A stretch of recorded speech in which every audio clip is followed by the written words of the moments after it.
Hello दोस्तों, तासुआ academy Patna में आप लोगों का स्वागत है। तो चलिए आज का ज्योग्राफी क्लास में हम लोग बहुत इम्पोर्टेंट चैप्टर लेके आए हैं। देखेंगे रिवर। बीपीएससी एग्ज़ाम में रिवर से जितने भी सवाल पूछा है या चाहे पूछेगी, इससे सारी सवाल बन जाएगी, एक भी नहीं छूटेगा। इतना डीपली और बढ़िया अच्छे तरीके से समझाएंगे। मैप के थ्रू भी देखेंगे कैसा सवाल पूछेगा कैसा नहीं, सब देख लेंगे इसमें। तो चलिए क्लास क्या बढ़ते हैं आगे। हम लोग देखते हैं भारत की नदियाँ। भारत की नदियाँ में हम लोग पूरा सब जानेंगे जो नदियाँ क्या होती है, नदियों का उपयोग क्या है, प्रकार क्या है, इसका उद्गम स्थल, मुहाने, नदियाँ की जो नदियाँ होती है उसका प्रमुख नदियाँ, सहायक नदियाँ, ये सारी चीज़ इम्पोर्टेंट फैक्ट सब कुछ देख लेंगे। तो चलिए रिवर हम लोग बात करते हैं। इससे पहले देखते हैं इसमें मेन इम्पोर्टेंट चीज़ देखते हैं जो नदियाँ होती क्या है, मुख्य नदी क्या है, सहायक नदी क्या है, नदी तंत्र क्या है, नदी बेसिन क्या है, द्रोणी क्या है, सबसे बड़ा बेसिन कौन है, जल विभाजक क्या होता है, इसके बारे में थोड़ा चर्चा कर लेते हैं। तो चलिए देखते हैं मुख्य नदियाँ। तो मुख्य नदियाँ क्या होती हैं? तो इसका उद्गम किसी पर्वत, जो मुख्य नदी होता है इसका उद्गम जो होता है किसी पर्वत या झील से होता है। मुख्य जो नदियाँ होती हैं, कोई भी मुख्य नदियाँ हो, जैसे गंगा हुआ, ब्रह्मपुत्र हुआ, सिंधु हुआ, बहुत सारा मुख्य नदियाँ हैं जिसका उद्गम किसी पर्वत या झील से होता है। और सहायक नदी की बात करें तो सहायक नदी या मुख्य नदियाँ में आकर मिलने वाली जो छोटी नदियाँ होती है जो उसे सहायक नदी कहते हैं। जो मुख्य नदी में आकर मिल जाती है छोटी नदियाँ उसे हम सहायक नदी कहते हैं। जैसे गंगा में आकर यमुना मिलती है, बहुत सारी नदियाँ मिलती है, सहायक नदियाँ हैं। यमुना मिलती है जो बड़ी सहायक नदियाँ हैं और इसकी बहुत सारी सहायक नदियाँ हैं। पूरा सब अच्छी तरह से देखेंगे। चलिए नदी तंत्र किसे कहते हैं? तो सहायक नदियाँ हम लोग देख लिए। जैसे सहायक नदी और नदी कब बनेगी? जैसे ये मुख्य नदी आ रही है, इसमें एक आकर छोटी नदी इसमें मिल जाए तो इसे सहायक नदी कहते हैं। फिर इसमें छोटी मिलती जाए, ये सहायक नदियाँ हैं। और ये नदी आगे बढ़ रही तो नाम इसी नाम से जाना जाएगा। जैसे मान लीजिए ये नदी हो गया आपको ए, और ये सब मिल रहा है,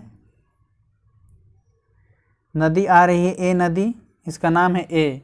और ये नदी में छोटी नदियाँ आकर मिल रही है, 1 2 3, ये सब नदियाँ आकर मिल रही है, ये सारी नदियाँ आकर मिल रही है। ये छोटी नदियाँ हैं। लेकिन जब एक बड़ी नदी आकर इसमें मिल जाए तो इसका नाम चेंज हो जाएगा। अगर नदी ये बी आकर मिल रही है तो यहाँ से इसका नाम बी हो जाएगा। तो नदी आ रही है तो नदी की गहराई पर डिपेंड करता है, जो कौन ज़्यादा गहरा है उसके अनुसार नाम वहाँ चेंज हो जाता है। आप लोग समझ गए होंगे।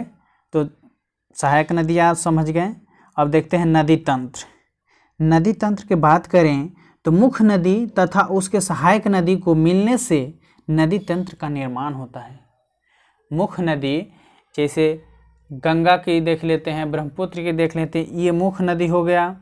इसके सहायक नदी जितने भी आकर मिलते हैं नदियाँ में, तो ये सब हो गया नदी तंत्र हो गया, नदी तंत्र हो गया।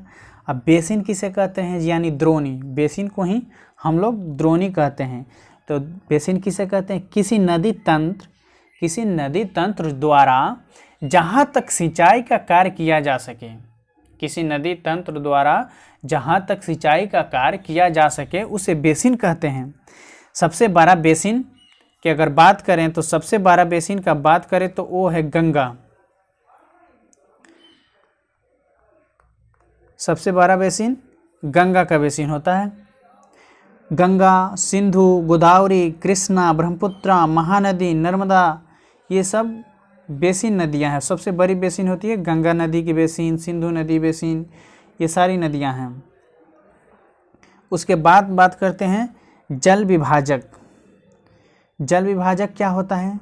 तो दो नदी तंत्र के जल को अलग करने वाली उठी हुई भूमि को जल विभाजक कहते हैं।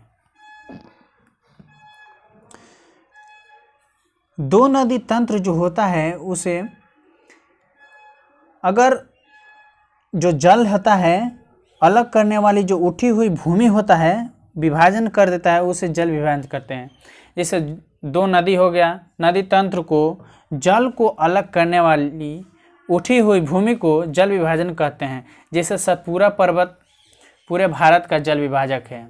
सतपुरा पर्वत पूरे भारत का जल विभाजक है। ये देख रहे सतपुरा पर्वत हो गया तो ये जल विभाजक हो गया पूरे भारत का। भारत को दो भाग में काट देता है।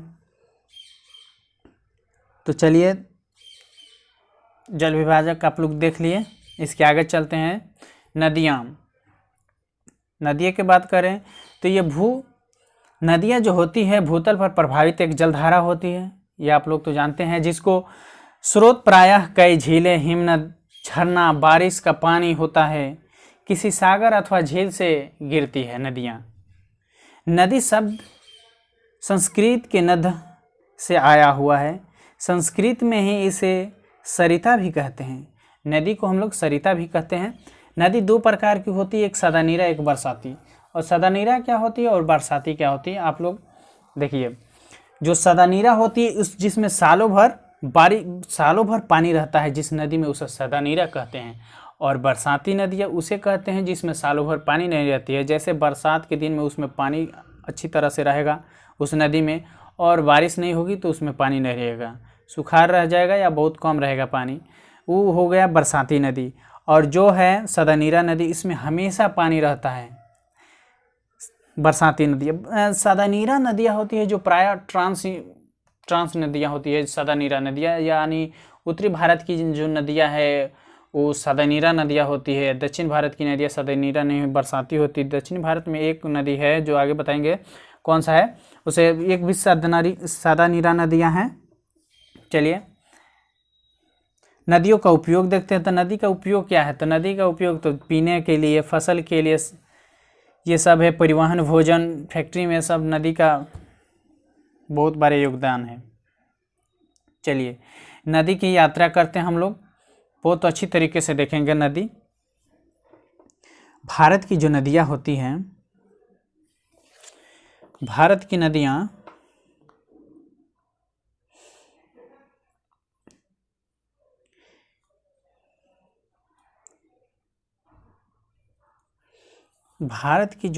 होती हैं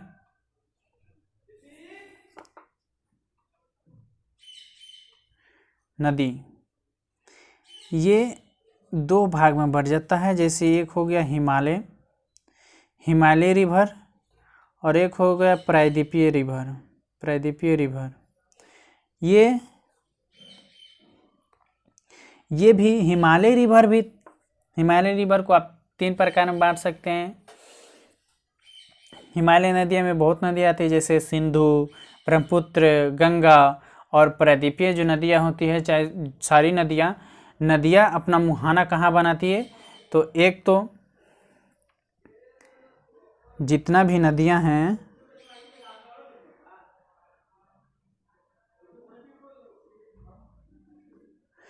जितने भी नदियाँ हैं अपना मुहाना, ये बंगाल की खाड़ी हो गया और ये अरब सागर हो गया। अरब सागर,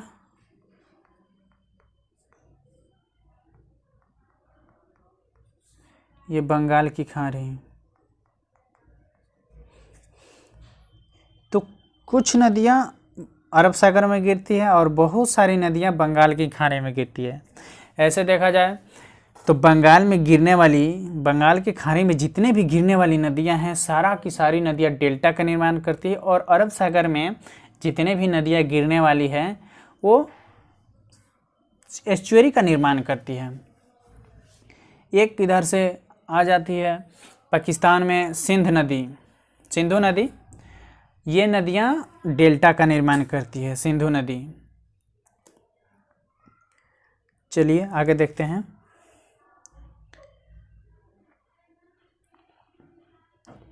चलिए सिंधु नदी की बात करें तो सिंधु नदी इसका मानसरोवर झील से उद्गम होता है। सिंधु नदी का उद्गम कहाँ से होता है? तो मानसरोवर झील से होता है और यह कराची में अरब सागर में गिर जाती है। सिंधु जल समझौता 1960 के तहत भारत झेलम चिनाब का 20% उपयोग करेगा। भारत और पाकिस्तान के बीच में जो हुआ था 1960 में सिंधु जल समझौता।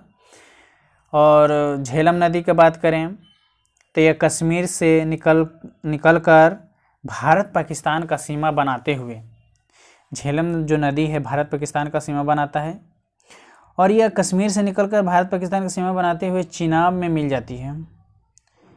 किशन गंगा इसकी सहायक नदी है। तो झेलम से क्या पूछ लेगा? झेलम से पूछ लेगा जी किशन गंगा किसकी सहायक नदी है?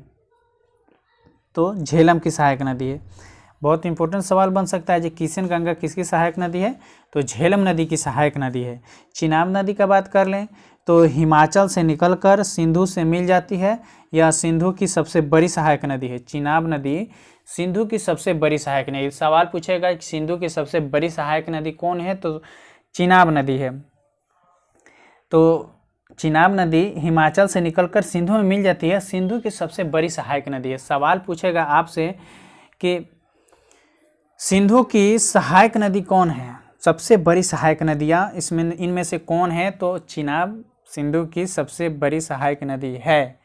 और बात करते हैं रावी नदी की, तो हिमाचल प्रदेश से निकलकर ये चिनाब में मिल जाती है, चिनाब में मिल जाती है। ठीक है। किशन गंगा पूछ देगा जी, किशन गंगा बहुत इंपॉर्टेंट है। किशन गंगा किसकी सहायक नदी है? तो झेलम की सहायक नदी है किशन गंगा। और बात करें सिंधु में की सहायक नदियों में तो नुब्रा तथा सियूक नदी इसकी सहायक है, जो भारत की तरफ से एक सहायक नदी जो बनाती है सियूक नदी, जम्मू कश्मीर में जो है वो सिंधु में मिलती है। बाकी जितना भी नदियां हैं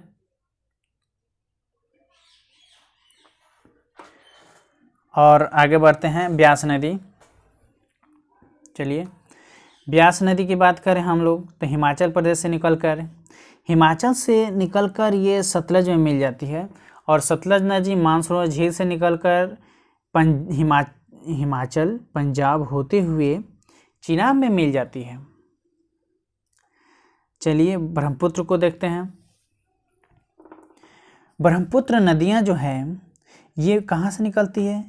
मानसरोवर झील से निकलकर बंगाल की खाड़ी में गिर जाती है। चीन में इसे सांगपो कहते हैं, अरुणाचल प्रदेश में इसे चीन में सांगपो और अरुणाचल में दिहांग कहते हैं और असम में ब्रह्मपुत्र कहते हैं।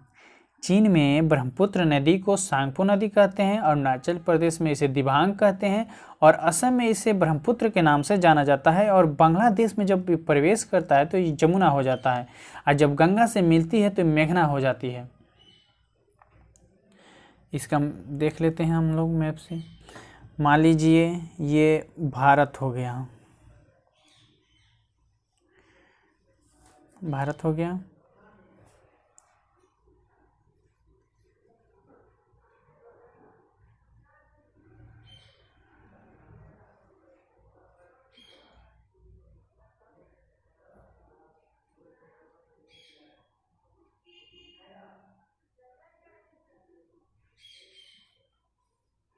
ये भारत हो गया।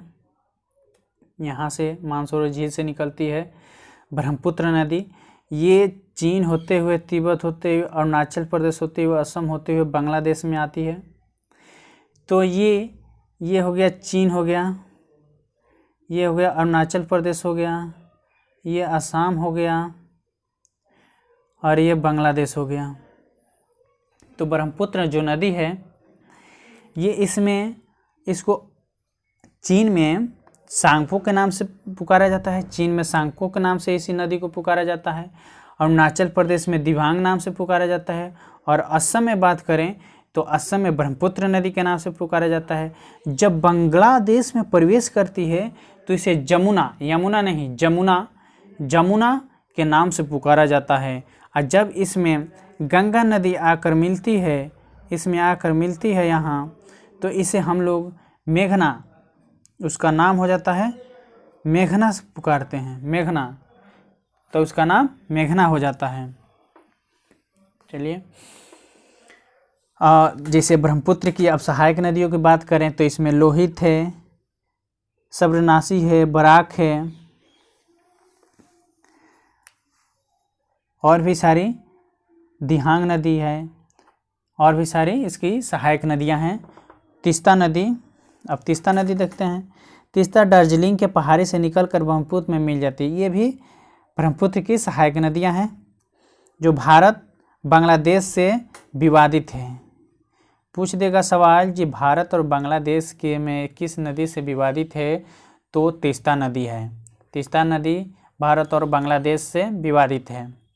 गंगा नदी की बात करें तो गंगा नदी यह गोमुख से निकलती है, उद्गम तथा पश्चिम बंगाल में इसे भागीरथी कहते हैं। गंगा नदी को पश्चिम बंगाल में क्या कहते हैं, भागीरथी कहते हैं। इसकी लंबाई 25 से 25 किलोमीटर है।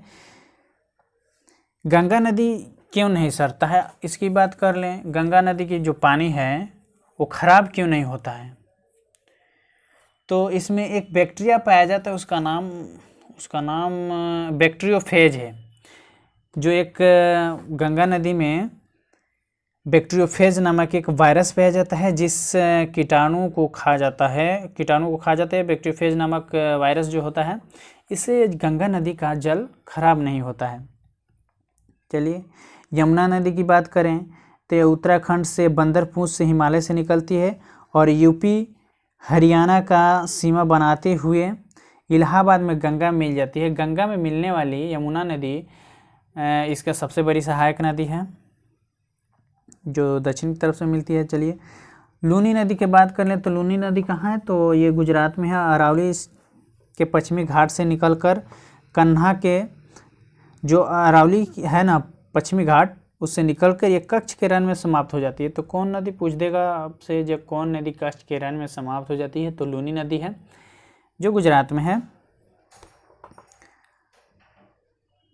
इसको अंतर्देशी नदी भी कहते हैं, अंतर्देशी नदी कहते हैं इसीलिए क्योंकि ये लुप्त हो जाती है, तो अंतर्देशी नदी कहते हैं।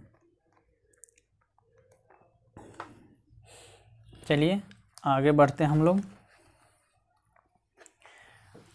और सारी नदियां हैं, जैसे सिंध नदी, ये विंध्याचल से निकलकर यमुना में मिल जाती है। अमरकंटक से निकलकर जो सोन नदी है, सोन अमरकंटक से निकलकर उत्तरी गंगा की ओर मिल जाती है। स्वर्ण रेखा नदी भी बहुत इम्पोर्टेंट है। रानी के पठार से निकलती है, रांची के पठार से।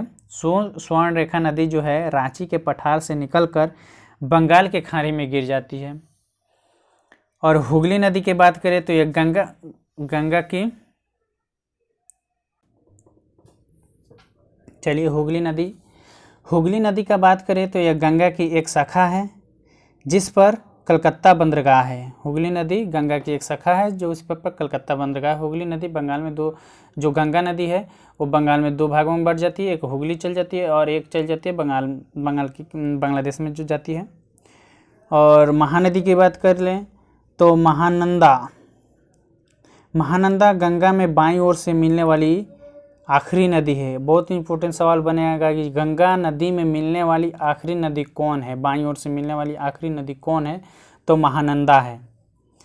और कोसी की बात कर ले तो कोसी नेपाल में सप्तकोसी कहते हैं इसे, कोसी नदी को। ये कटिहार के कुर्सेला में गंगा से मिलती है। इसे विश्वासघाती नदियाँ, बिहार का शोक नदी कहते हैं। विश्वासघाती नदी कहते हैं, बिहार का शोक कहते हैं कोसी नदी को। गंडक नदी की बात कर लें तो ये नेपाल से निकलकर सोनपुर में गंगा से मिलती है। और घरघरा और सरयू की बात कर लें तो नेपाल से निकलकर ये छपरा से मिल जाती है। चलिए,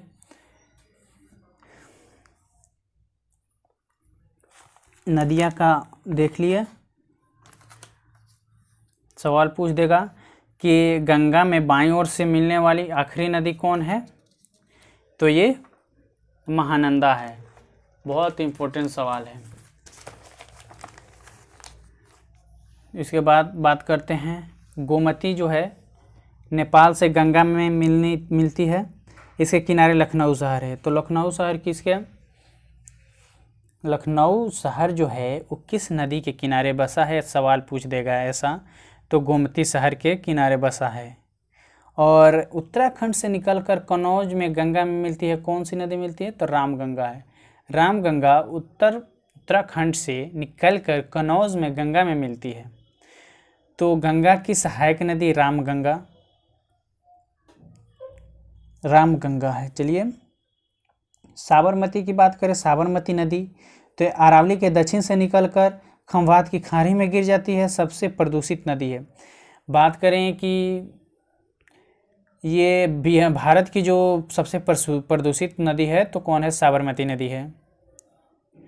और माही नदी की बात कर लें तो माही विंध्याचल से निकलती है और कर्क रेखा को 2 बार काटती है। बहुत इंपॉर्टेंट सवाल है होगा ये, जब भारत की कौन ऐसी नदी है जो कर्क रेखा को 2 बार काटती है। भारत की कौन ऐसी नदी है जो कर्क रेखा को 2 बार काटती है, तो माही नदी है, जो विंध्याचल से निकलती है और अरब सागर में जाके गिर जाती है, माही नदी है। बहुत इंपॉर्टेंट सवाल भी बनता है इससे। नर्मदा नदी की बात करें तो अमरकंटक से निकलकर पश्चिम की ओर भ्रंश घाटी में जाती है, डेल्टा न बनाकर ये एस्चुरी बनाती है। सारी नदी एस्चुरी लगभग बनाती है। इसे दबंग या रेखा नदी कहा जाता है। नर्मदा नदी को दबंग नदी के नाम से भी जाना जाता है या रेखा नदी के नाम से भी जाना जाता है। ये सवाल पूछ सकता है। ताप्ती जो है ये मध्य प्रदेश से निकलकर पश्चिम की ओर भ्रंश घाटी बनाती है, डेल्टा न बनाकर ये भी एस्चुरी बनाती है। महानदी की बात करें तो अमरकंटक से पूर्व में ढाल बनाती है और बंगाल की खाड़ी में गिरती है, जो उड़ीसा में है गिरती है। तेल नदी इसकी सहायक नदी है। सवाल पूछ देगा कि तेल नदी किसकी सहायक नदी है। क्वेश्चन बनेगा कि तेल नदी किसकी सहायक नदी है, तो महानदी की सहायक नदी है। गोदावरी नदी की बात करें तो ये नासिक से निकलकर बंगाल की खाड़ी में गिर जाती है। इसे दक्षिणी गंगा या बूढ़ी गंगा कहते हैं। गोदावरी को दक्षिणी गंगा या बूढ़ी गंगा कहते हैं। बहुतों एग्जाम में पूछा है और पूछेगा भी कि बूढ़ी गंगा किस नदी को कहा जाता है। बूढ़ी गंगा किस नदी को कहा जाता है, तो गोदावरी नदी को कहा जाता है। दक्षिण गंगा किस नदी को कहा जाता है, दक्षिणी गंगा, तो गोदावरी नदी को कहा जाता है। दक्षिण गंगा गोदावरी नदी को कहा जाता है। ये बहुत इंपॉर्टेंट सवाल बनेगा। और पेन गंगा की बात करें, वर्धा में मिल जाती है। पेन गंगा गोदावरी की सहायक नदी है। अब वर्धा भी गोदावरी की सहायक नदी है। भीमा नदी ये कृष्णा की सहायक नदी है। भीमा नदी, कृष्णा नदी की देख लेते हैं। कृष्णा नदी ये पारस के महाबलेश्वर से निकलकर बंगाल की खाड़ी में गिर जाती है। घाट प्रभात तथा माल प्रभात नदी जो है इसकी सहायक है। भीमा नदी भी इसकी सहायक है कृष्णा नदी की। तुंगभद्रा या कृष्णा की सहायक है। तुंगभद्रा नदी कृष्णा की सहायक है। कावेरी नदी की बात कर लें तो कावेरी कर्नाटक के ब्रह्मगिरी पर्वत से निकलकर बंगाल की खाड़ी में गिर जाती है। इसे दक्षिण भारत की गंगा कहते हैं। दक्षिण भारत की गंगा कहते हैं। दक्षिण भारत की गंगा क्यों कहते हैं, क्योंकि ये एक नदियाँ जो है कावेरी नदी ये सादा नीरा नदी है। दक्षिण भारत की एकलौती नदी है जो सादा नीरा है। इसे भारत के दक्षिण भारत की गंगा कहते हैं। और गोदावरी नदी को बूढ़ी गंगा या दक्षिणी गंगा क्यों कहा जाता है, क्योंकि ये गंगा दक्षिण भारत की सबसे बड़ी नदी है, इसलिए उसे बूढ़ी गंगा कहा जाता है। और कावेरी को दक्षिण भारत की गंगा क्यों कहा जाता है, क्योंकि ये सादा नीरा नदी है, इसीलिए कावेरी को दक्षिण भारत की गंगा कहते हैं। ये कर्नाटक तमिलनाडु के बीच कावेरी जल विवाद है। सवाल ये भी पूछा सकता है कि कावेरी जल विवाद किन किन राज्यों के बीच है, तो कर्नाटक और तमिलनाडु के बीच है। चलिए अब इसके बाद देखते हैं नदी के प्रकार। तो सब लोग हम लोग देख चुके हैं, उद्गम स्रोत ये सब देख लिए, प्रायद्वीपीय नदी में सब देख लिए, महानदी गोदावरी कृष्ण कावेरी बेगाई मुहाना के आधार पर भी देख लिया, अरब सागर में गिरने वाली नदियाँ और बंगाल की खाड़ी में गिरने वाली नदियाँ सभी देख लिए।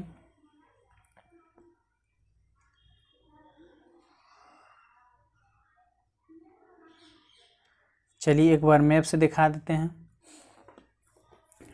एक और इम्पोर्टेंट क्वेश्चन आपको बन सकता है, रामगंगा, अभी जो हम पूछे रामगंगा किसकी सहायक नदी है, बहुत इंपॉर्टेंट क्वेश्चन बनेगा। रामगंगा किसकी सहायक नदी है? तो रामगंगा जी जो है वो गंगा की सहायक नदी है, लेकिन पूछ देगा दूध गंगा किसकी सहायक नदी है, तो कृष्णा की सहायक नदी है। दूध गंगा पंचगंगा कृष्णा नदी की सहायक नदी है। दूध गंगा और पंचगंगा कृष्णा नदी की सहायक है, रामगंगा गंगा की सहायक नदी है। और सबसे इम्पोर्टेंट क्वेश्चन बनेगा कि वेनगंगा किसकी सहायक नदी है, तो वेनगंगा गोदावरी की है। वेनगंगा पेनगंगा जितनी भी गंगा वाली है उसको हम देख लेते हैं। तो रामगंगा गंगा की सहायक नदी है, दूध गंगा पंचगंगा कृष्णा की सहायक नदी है, वेनगंगा पेनगंगा गोदावरी की सहायक नदी है। कृष्णा की कुल लंबाई कितना है, तो 1400 किलोमीटर कृष्णा की लंबाई है। गोदावरी की बात करें तो गोदावरी 1465 किलोमीटर, और नर्मदा की बात करें तो नर्मदा 1312 किलोमीटर इसकी लंबाई है। तो हम लोग देख लिए रामगंगा गंगा की, दूध गंगा पंचगंगा कृष्णा की, और वेनगंगा पेनगंगा किसकी नदी है, तो गोदावरी के। तो चलिए इसमें मैप से हम लोग देखते हैं। तो ये हुआ आपका महानदी उड़ीसा में है। ये गोदावरी कृष्णा पेनार नदी,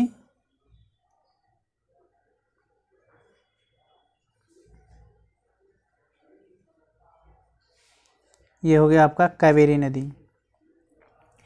सवाल में पूछ देगा लाइन से सजाने के लिए, जैसे उत्तर से दक्षिण की तरफ सजाएं, नदियों को क्रम से सजाएं, तो ये सवाल बहुत बार पूछा भी है और पूछेगा ही। ये हो गया महानदी, ये हो गया आपका गोदावरी कृष्णा,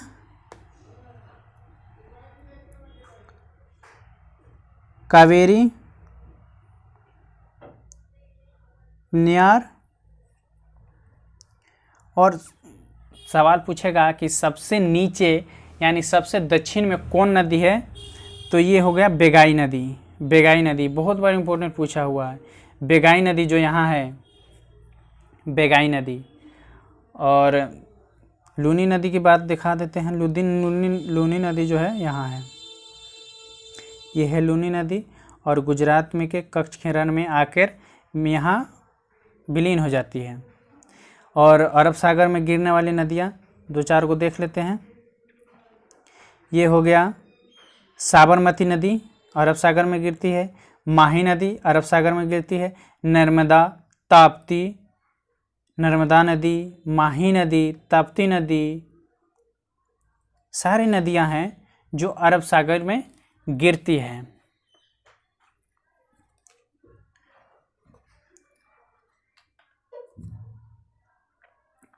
चलिए अब हमको नहीं लगता कि इससे ज़्यादा कोई सवाल पूछेगा। ये इसका लंबाई दिया हुआ है नदी का, आप लोग देख लेंगे। चलिए ये मैप है, आप लोग दर्शा लेंगे कौन नदी कहाँ है। चलिए आज का क्लास यहीं तक। जय हिंद दोस्तों।